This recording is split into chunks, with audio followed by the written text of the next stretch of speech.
Despite support for United Nations sanctions, it does not appear China will desert North Korea. In a news conference during the National People's Congress, China's foreign minister said pushing for sanctions does not mean the country has changed its attitude toward North Korea.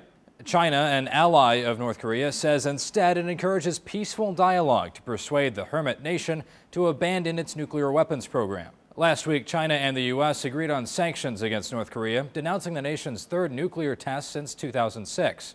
Those sanctions include new measures targeted at cash transfers and luxury items. The UN Security Council imposed harsher restrictions on shipping firms and financial institutions. It also looked to block certain cash transfers used by North Korean officials to support alleged illegal activities.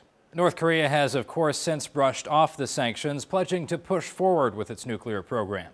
And the rhetoric from Chinese media casts doubt on whether the country will actually impose these sanctions. In an op-ed from the Global Times, a foreign ministry think tank explains Beijing is caught in the middle with its thankless task of mediation between opposing parties to the north, and instead calls for all sides to return to peace talks. The U.S., South Korea, and Japan should abandon fantasies of coercing Pyongyang through sanctions.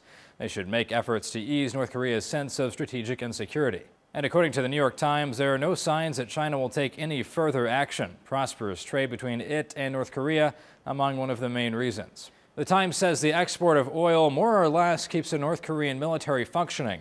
The Chinese government has continued to support the trade of coal and iron ore between Chinese companies and the North. China remains one of North Korea's biggest economic allies, a factor that comes into play when it comes to these sanctions. The Times says China backed the new sanctions in the hope that they would be sufficient to encourage North Korea to return to the negotiating table to discuss denuclearization, but not so harsh that they would cause the North's collapse. For Newsy, I'm Zach Toombs. Multiple sources, a broader view.